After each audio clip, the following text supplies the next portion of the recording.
ठीक बघा, साधारण व्याज म्हणून समजा साधारण व्याज ज्यावेळेस विचारलं त्यावेळेस सूत्र मूलधन प्लस समय गुणा दर भागिले 100.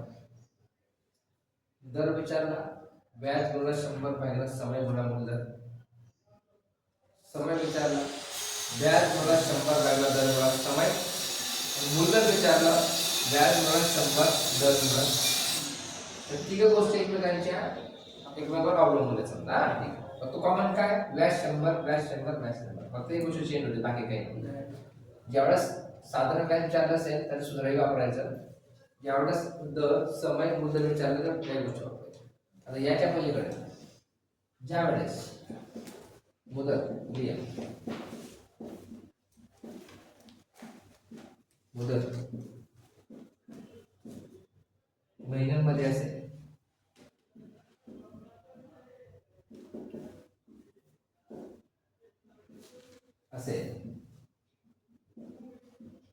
तेव्हा छेदस्थानी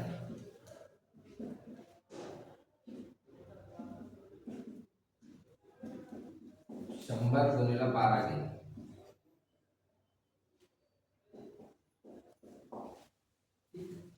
ज्यावेळेस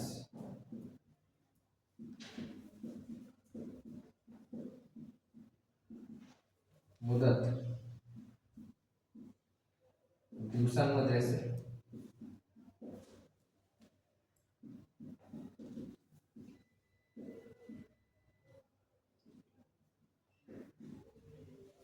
त्यावेळेस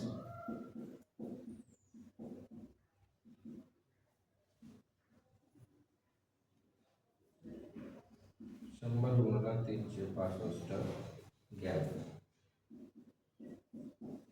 या गोष्टी लक्षात ठेवायच्या. ज्यावेळेस मुदत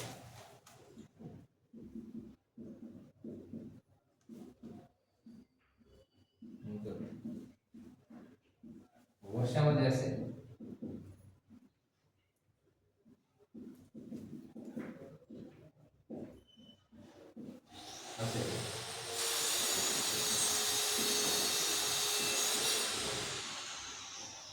तेव्हा छेदस्थानी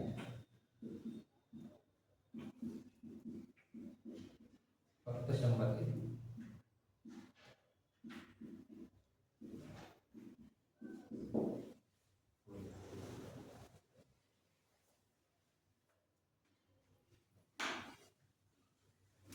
मूलधन किती आला आता 1280. दर किती 5. मुदत किती 3 वर्ष भागिले 100 बरोबर. शून्य गेला 5 1 5 5 दुनी 10 बेस 2 64 गुणिले 3 3 चौक 12 5 4 आहे 7 गटाने 192 किती होतं 7.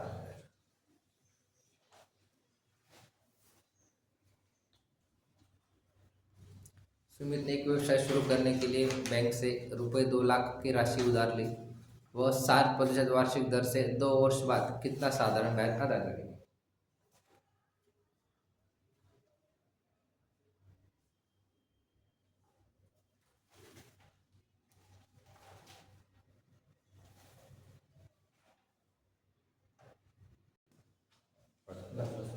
हे बघा मंडळी मूलधन किती आहे 2 लाख. लाखावर शून्य किती 5 बरोबर. व्याज दर 7 किती वर्ष बाद 2 वर्ष बाद 2 वर्ष सूत्रातला छेदाला अंशाला समान का समान संख्या असेल कॅन्सल करून टाकायचं. 1 2 1 2008 7 दुनी 14 बरोबर. 14 दुनी 1 2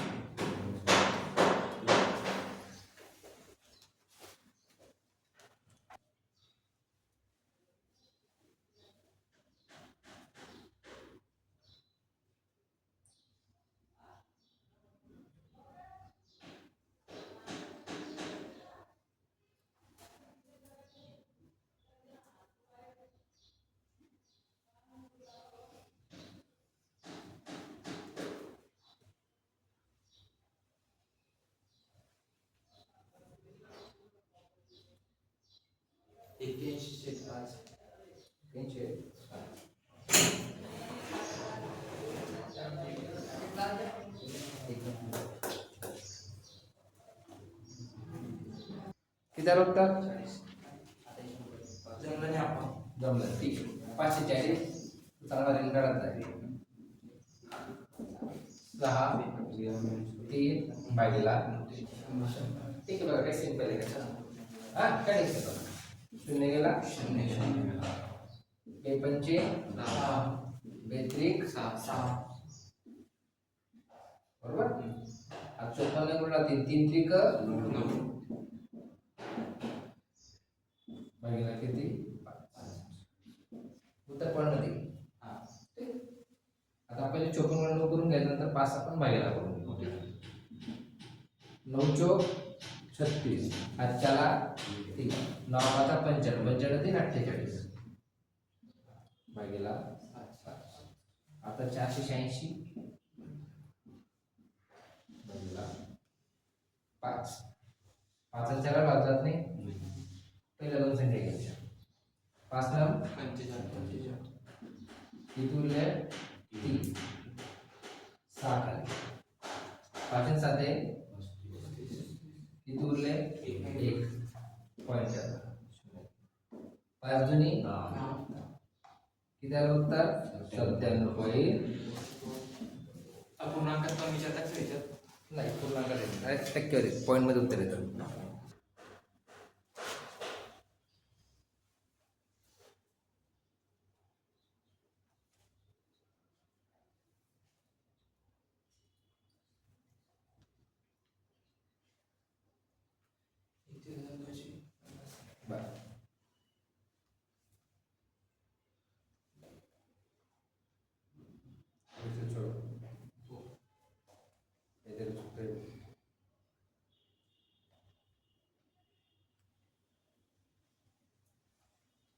मूलधन किती आहे 1850 ना. व्याजदर 5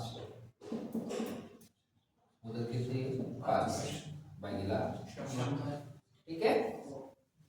शून्य कॅन्सल हा शून्य कॅन्सल 12,500 तुला 5 5 25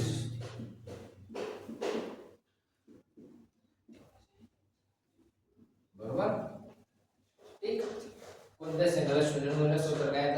0 25 0 25 0 25 5 25 असेल म्हणजे 125 भागीला किती 12 25 दुनी 50 50 आणि 12 62 62 ची 2 आजच्याला 6 25 25 25 6 31 बघा आता सुरेश काय उत्तर बरोबर आहे ना सर. 31 किती सांगितलं होतं तू? ते चुकलं नंतर रुपये 2000 की राशि पर 1 पैसा प्रति रुपये प्रति माह की दर से 4 वर्ष का साधारण ब्याज कितना होता?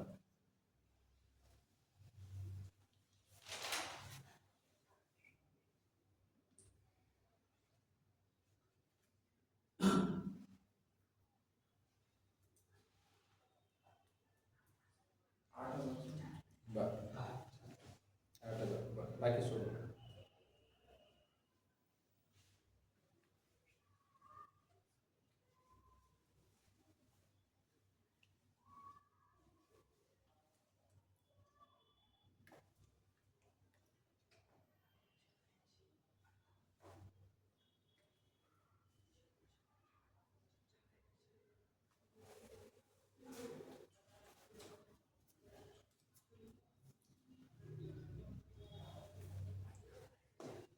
बघा मुद्दल किती आहे 2000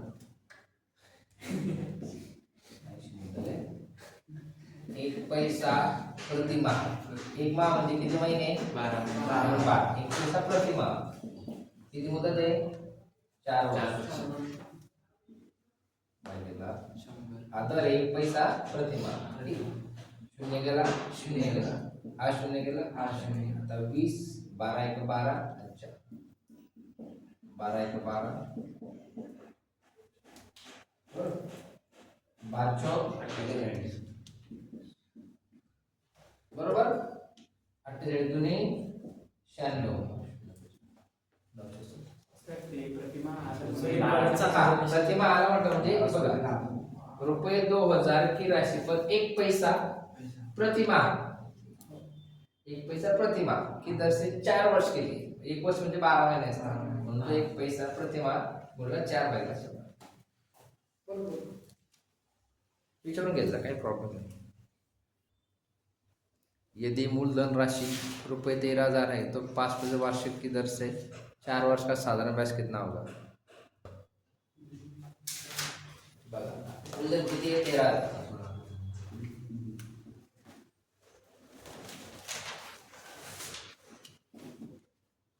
5% 4 वर्ष भागिले 100.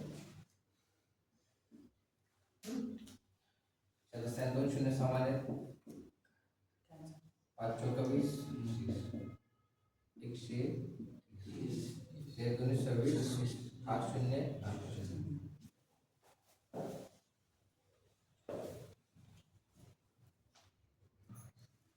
बघा रुपये 10,000 की एक धनराशि पर 5 पैसे प्रति रुपये प्रति माह की दर से 6 माह साधारण व्याज कितना होगा? याचा पहिले जे उदाहरण होतं सेम होतं असंच, 1 पैसा प्रति रुपये होता. सोड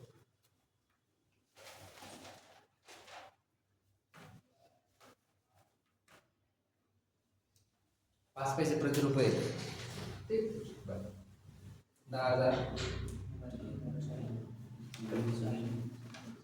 गुणिले 5 गुणिले 6 भागिले 100. 1 2 1 2 हा 100 36,000 5 30. बघा शून्य गेला शून्य गेला शून्य गेला 100 गुणिले 5 गुणिले 6 5 पैसे प्रतिमाह येते. 6 पंचे 30 गुणिले 10